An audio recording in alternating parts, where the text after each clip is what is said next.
Hey everyone, and welcome to season 2 of Death in Cambodia, Life in America, a podcast where I sit down with my father, Robert Chow, a survivor of one of the biggest genocides in modern history, the Khmer Rouge.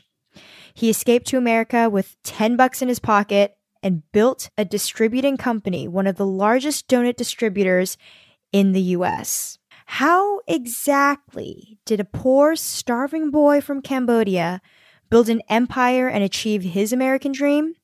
I'm Dorothy, his daughter, and your host for today's episode. Let's dive in.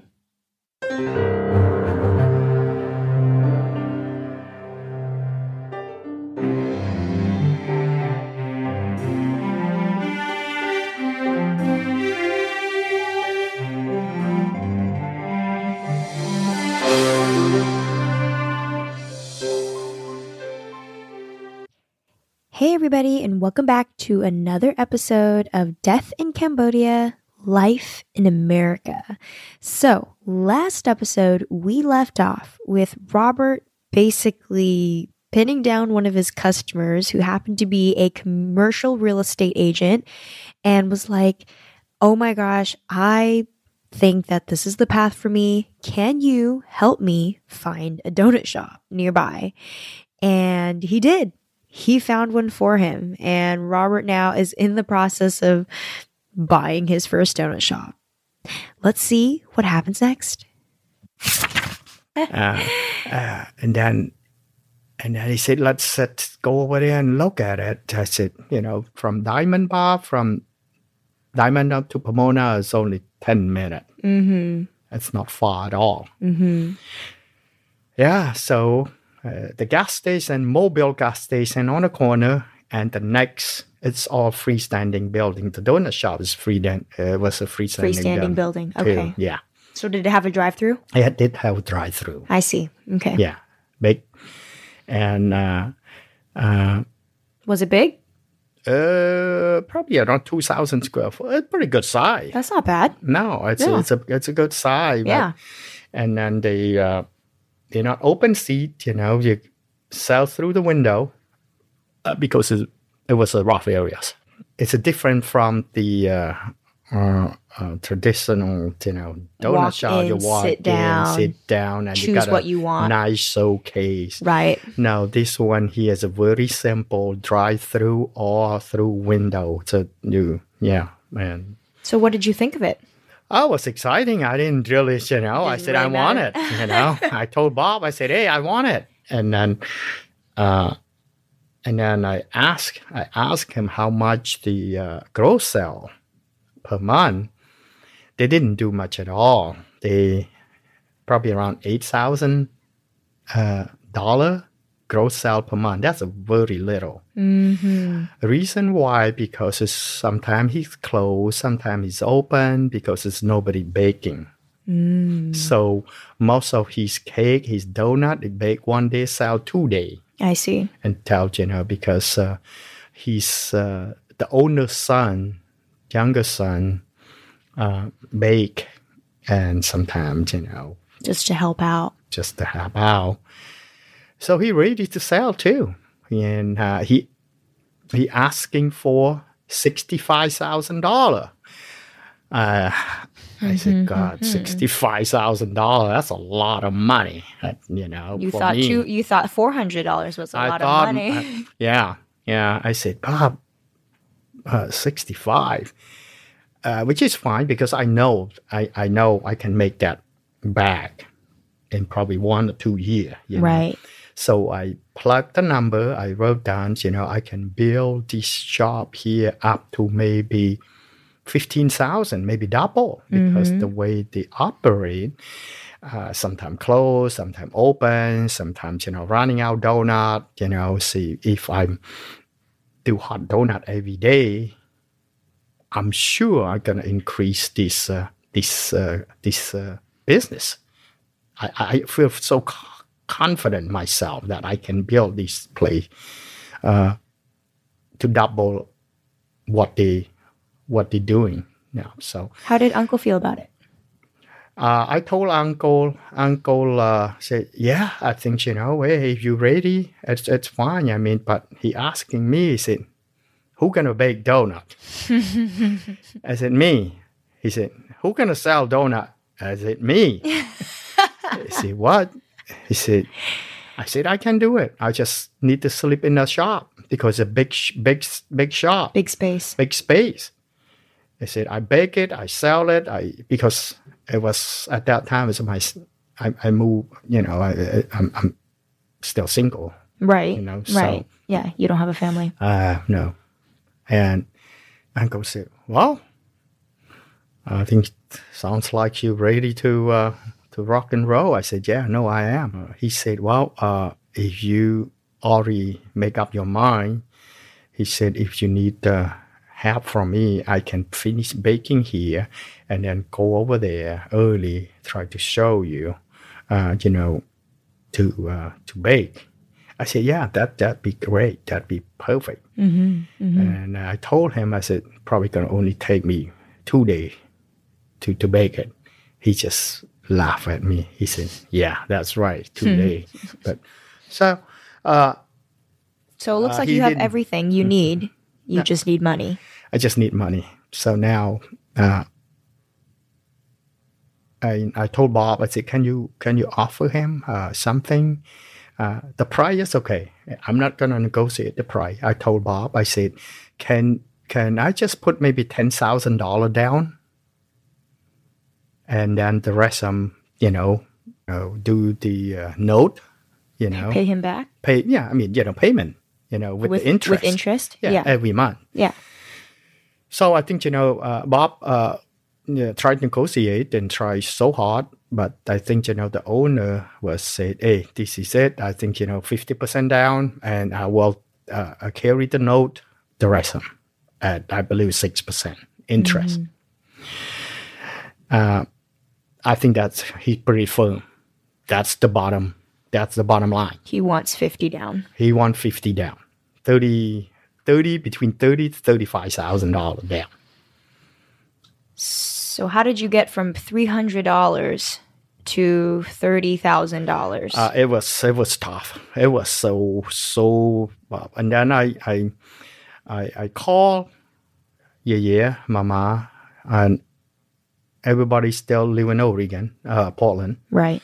So I said, I found a donut shop business, which is I really want to do, which is Uncle been doing for a while. And then I handle the book. I know the number. I know this business can make money.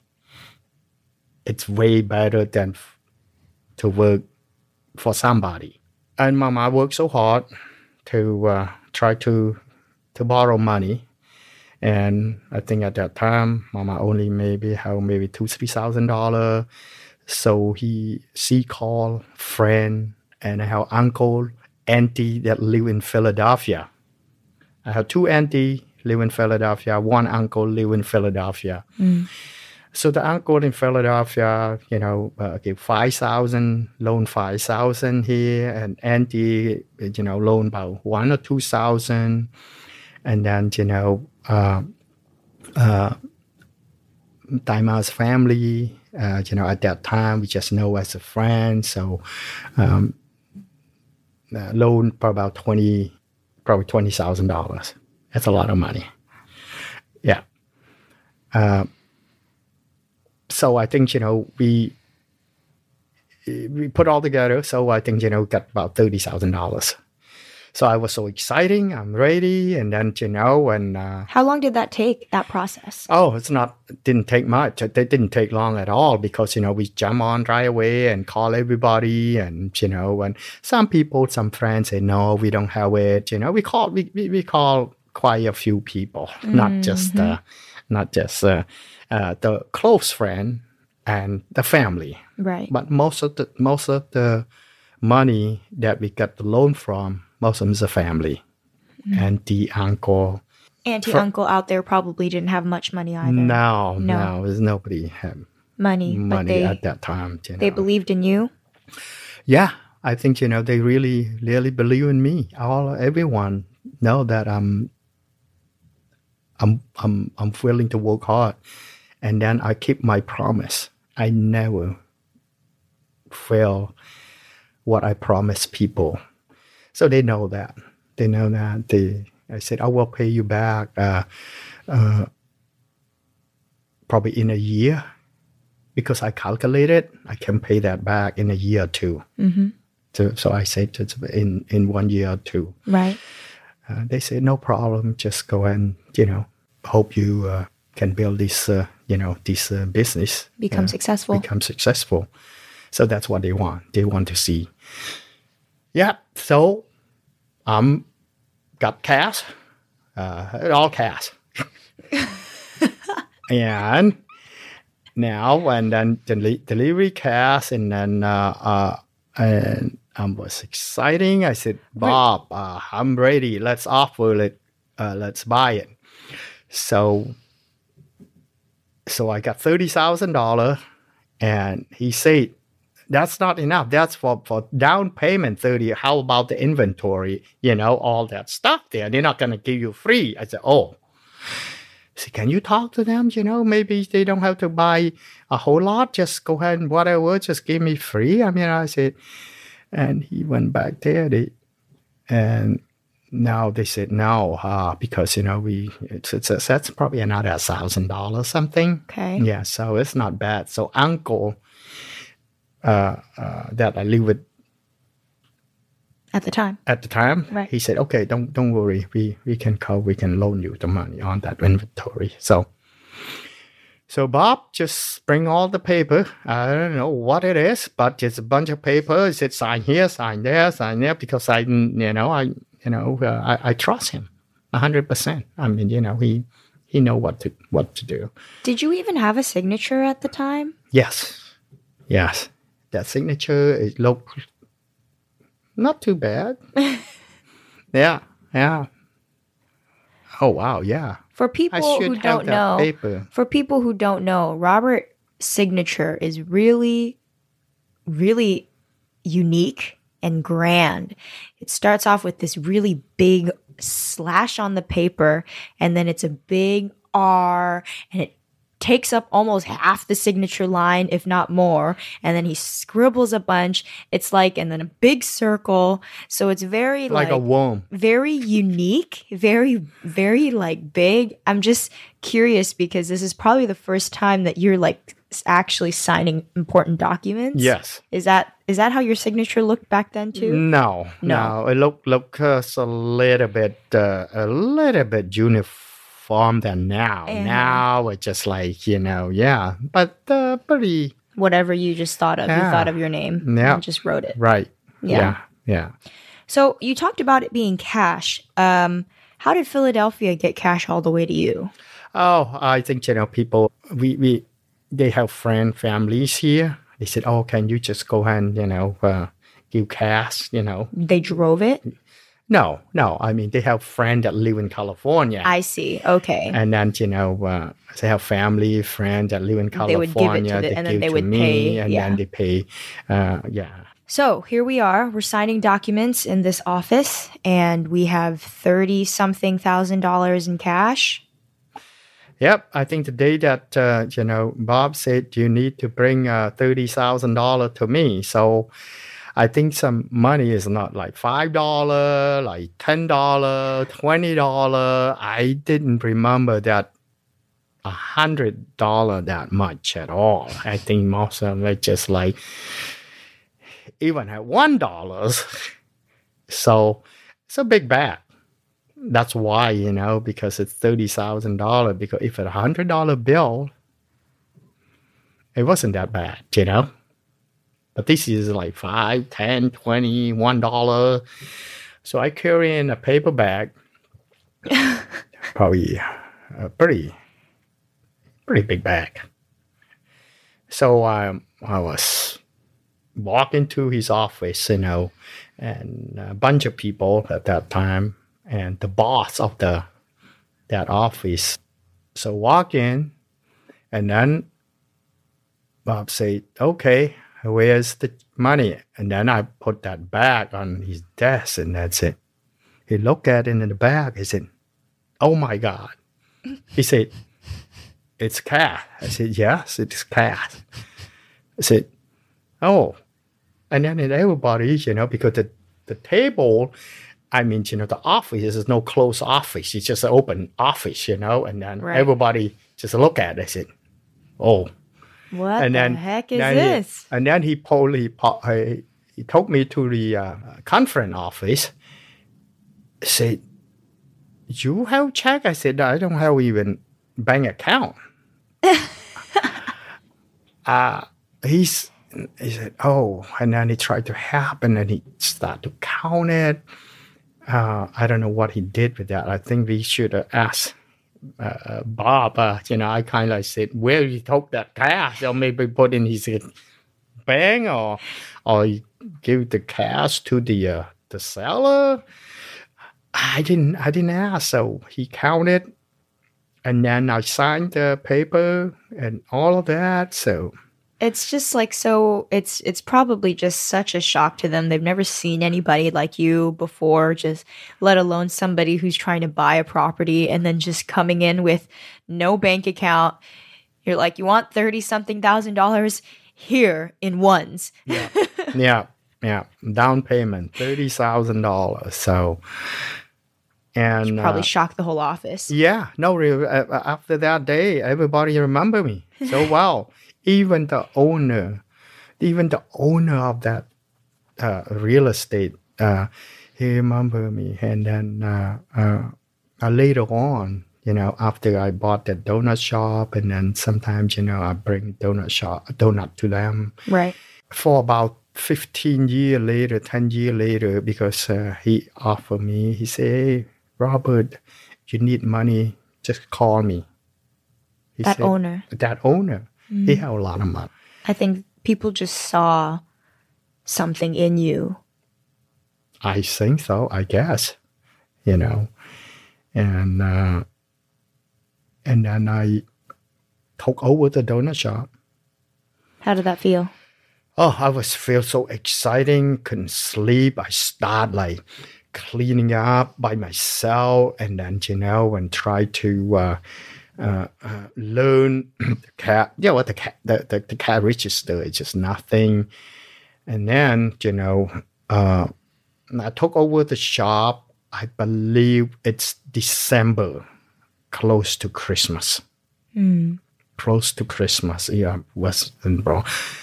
And then, so we took inventory and all of that, and then I'll start to try to make donut, and, and the donut wasn't that good at all. The cake, it just came out just like crazy and just like not look like a donut. Mm-hmm.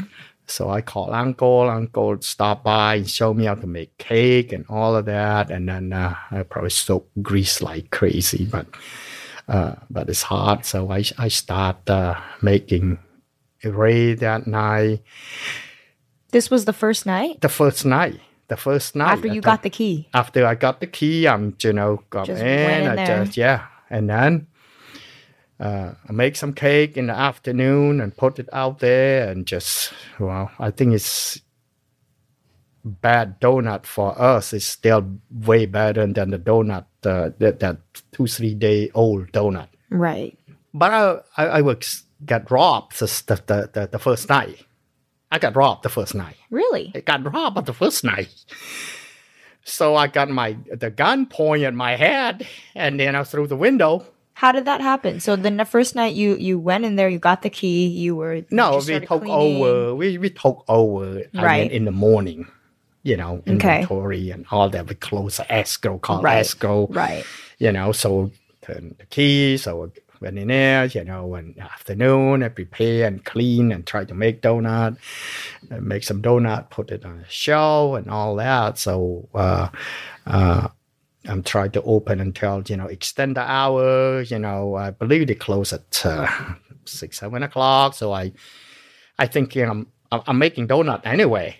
I'm there anyway. I just might as well open. Yeah, I think, around probably 9 o'clock, I got robbed.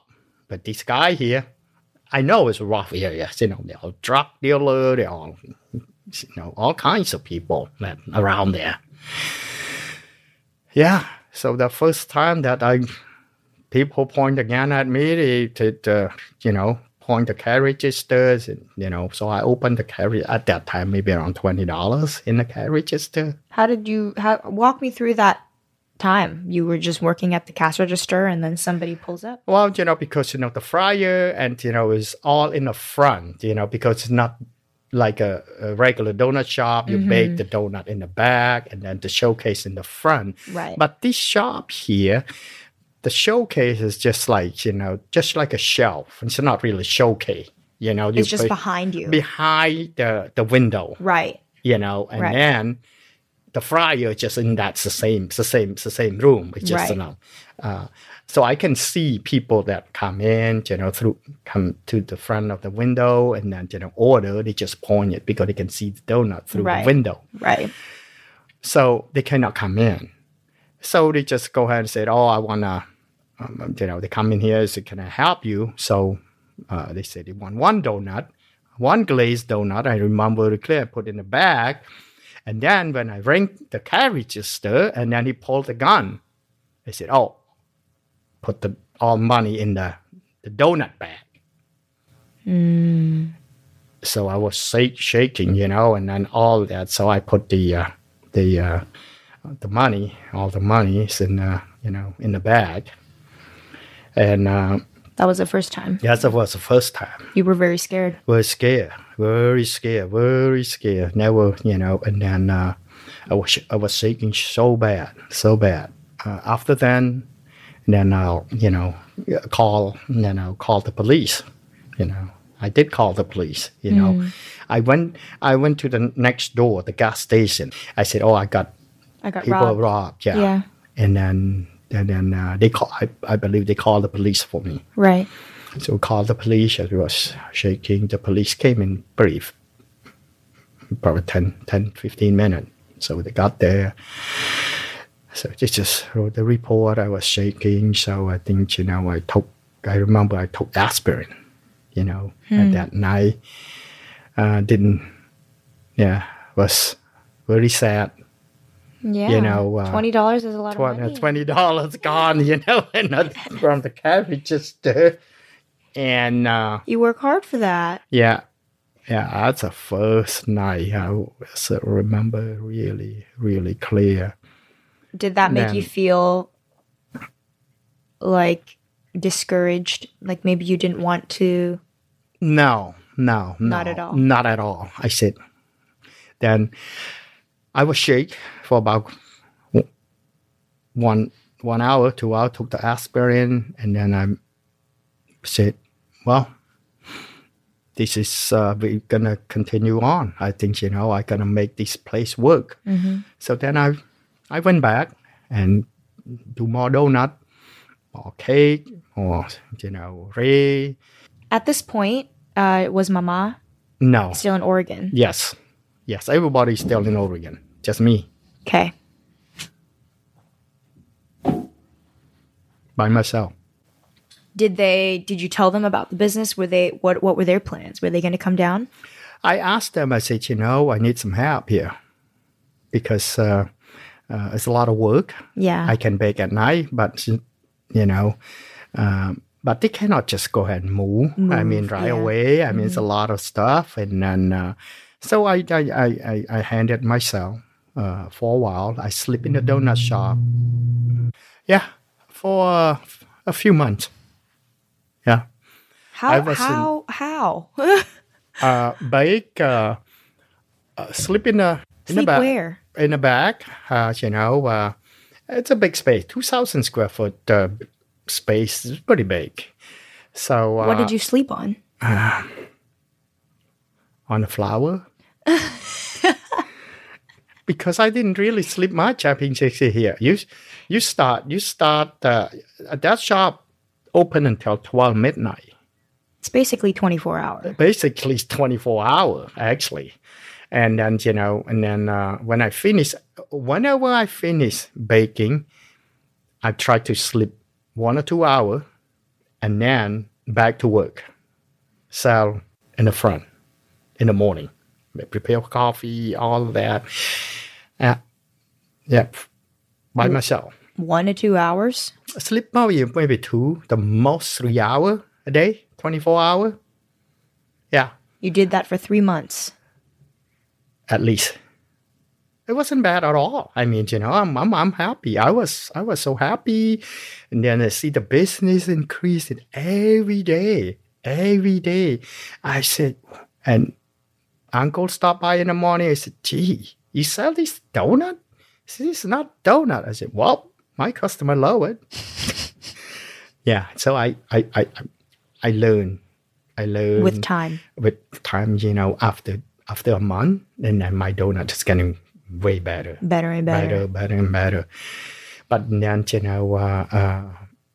I built that business just in 6 months. It almost doubled. Wow. 6 almost months. Double. Yes. In 6 months. Yeah, in 6 months.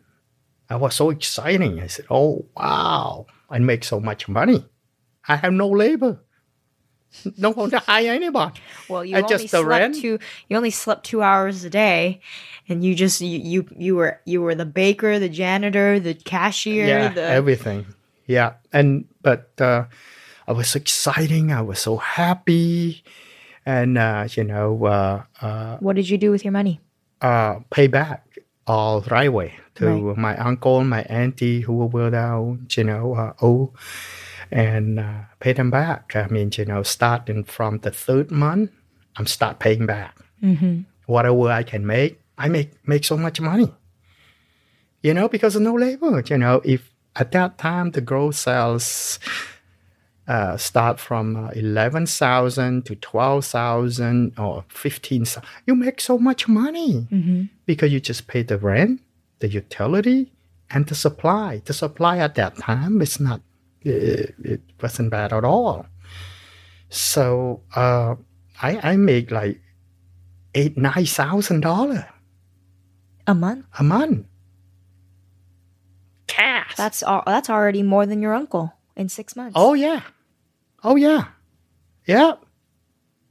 I was so happy, so exciting, and then that's the best day in my life in business. That I was never exciting and happy, and I said, then I'm start planning now. Now when I see that, I said, okay, here's what I want to do. I gonna go ahead and continue stay in this business, and then I'm gonna build the donut shop as many as I can, and then I gonna learn from the Donut King family. I build it. I'm going to list the business to somebody else. Just the same way what same thing they've been doing. They've been doing. I want to go back to this shop here because I feel like there's a lot to unfold. What did you eat every day? Yeah. I just can't get over. You didn't sleep with Uncle at this point anymore. You're living in the shop. Yes. You're living, breathing, working at the shop. Yeah. Eating hot dog. Hot dogs? Yeah. Where? Where? From the gas station? Well, no. I buy, it just used to be Albertson, called Albertson. A supermarket. So I buy hot dog. And then later on, I sell hot dog. Okay. Later on, I boil it and sell it. It's good. I mean, in that areas, they eat everything. They got a hot dog. You sell. It's easy. If you don't have it, I just boil it. Boil with the rice cooker. Well, I boil the hot dog with the rice cooker and then take it out and put it in a bun, ketchup and all that. They love it. And I eat hot dog too. I eat a hot dog every day. And then later on, I improved my lifestyle a little bit, so I buy fried chicken. I eat fried chicken, Kentucky fried chicken, and with soy sauce, with chili, 2 pieces of fried chicken. That's my lunch and dinner. And I cook rice though. Eat rice every day. Yeah, I'm happy. Yeah. Oh yeah. I eat that almost every day. You never felt lonely building this business, did you ever feel this is the first time that you're really putting everything you got into a business? You mentioned before you gave up hanging out with your friends and drinking and partying and all that stuff. Now it's really the time to focus. And especially now, because this is like every minute of your day. You didn't see anybody. You didn't have friends. You didn't talk to people. Did you ever feel lonely during those times? No. I was so happy. I mean, I said this is can change my future. I mean, I'm gonna have to just work hard as much as I can. I mean, so because I see the result every month, improving, profit,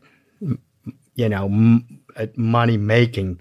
I mean, no lonely, no, none of that at all. None of that at all. I'm just focused the future of this business.